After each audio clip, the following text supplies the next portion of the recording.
जंगल जो कई जादुई प्राणियों का घर था, वहां लिली नाम की एक छोटी पिक्सी परी रहती थी।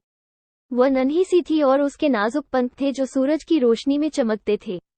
वह एक छोटे से फूलों के घर में रहती थी जिसे उसने खुद बनाया था। घर सुंदर फूलों और पौधों से घिरा हुआ था जिसकी वह बड़े प्यार से देखभाल करती थी। लिली बहुत प्यारी और खूबसूरत थी। वह अपने दिन एक फूल से दूसरे फूल तक उड़ने, रस इकट्ठा करने और पराग फैलाने में बिताती थी। वह मीठे गीत गाती थी जो पूरे जंगल में गूंजते थे।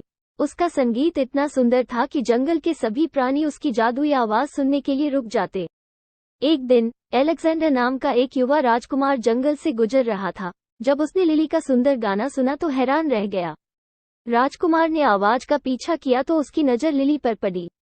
वह उसकी सुंदरता देखकर उससे प्रभावित हो गया। उन्होंने घंटों बातें की और राजकुमार को जंगल के जादू और वहां रहने वाले प्राणियों के बारे में पता चला। राजकुमार ने वापस जाने से पहले लिली से दोबारा मिलने का वादा किया। जैसे जैसे दिन बीतते गए, अलेक्जेंडर ज्यादा से ज्यादा लिली से मिलने जाने लगा। वे बातें करने और गाने में घंटों बिताते थे। राजकुमार को उस नन्ही परी से प्यार होने लगा। लिली पहले तो शर्माती थी, लेकिन जल्द ही उसे एहसास हुआ कि उसके मन में भी राजकुमार के लिए प्यार है। वे अक्सर एक साथ सफर पर जाते, जंगल की खोज करते और नई चीजें तलाश करते। मगर हर कोई उनकी दोस्ती से खुश नहीं था। परियों की रानी, जो जंगल पर राज करती थी, राजकुमार के साथ लिली के रिश्ते से नफरत करती थी। उसने छोटी पिक्सी को अपनी शक्ति और अधिकार के लिए खतरे के रूप में देखा। उसने पिक्सी को कैद करने का फैसला किया। एक दिन जब अलेक्जेंडर दूर था, परियों की रानी ने लिली को पकड़कर पिंजरे में कैद कर लिया और उसके साथ बुरा व्यवहार किया गया।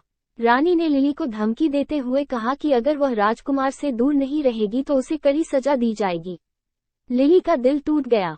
उसे राजकुमार की बहुत याद आती थी और वह वापस जंगल में अपने फूलों और दोस्तों से घिरी रहना चाहती थी। उसने भागने की कोशिश की, पर नाकाम रही। पिक्सी को कैद हुए दिन हफ्तों में बदल गए, लेकिन उसे बचाने कोई नहीं आया। लिली बहुत कमजोर हो गई। वह ठंडी और भूखी थी, उसके पंख सूखने लगे थे। अब उसने बच निकलने की आशा छोड़ दी थी। उसने सोच लिया था कि वह इसी महल में मर जाएगी। लेकिन एक दिन जब परियों की रानी दूर थी, लिली को एक जानी पहचानी आवाज सुनाई दी। यह अलेक्जेंडर था, जो उसे बचाने आया था। वह महल में चुपचाप घुस गया था और अपने साथ एक छोटी सी चाबी लाया था जो उसे मिली थी। उसने लिली की जेल का ताला खोल दिया और वे एक साथ महल से भाग गए। जैसे ही वे महल से भागे, रानी ने उनका पीछा किया, लेकिन अलेक्जेंडर बहादुर और मजबूत था। उसने उनका मुकाबला किया।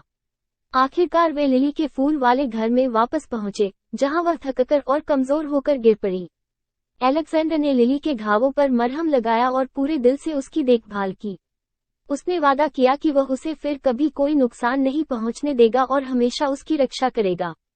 उस दिन से लिली और अलेक्जेंडर एक साथ थे। वे जंगल में अपने दोस्तों से घिरे रहते थे और खुश होकर एक साथ गाते।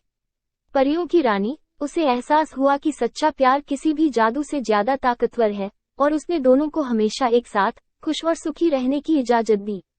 और इस तरह नन्ही पिक्सी परी और राजकुमार हमेशा खुश रहे। उनका प्यार और दोस्ती उन सभी को प्रेरित करती थी जो उन्हें जानते थे। जंगल लिली के गीतों के मीठे संगीत और अलेक्जेंडर की हंसी की आवाज से भर गया।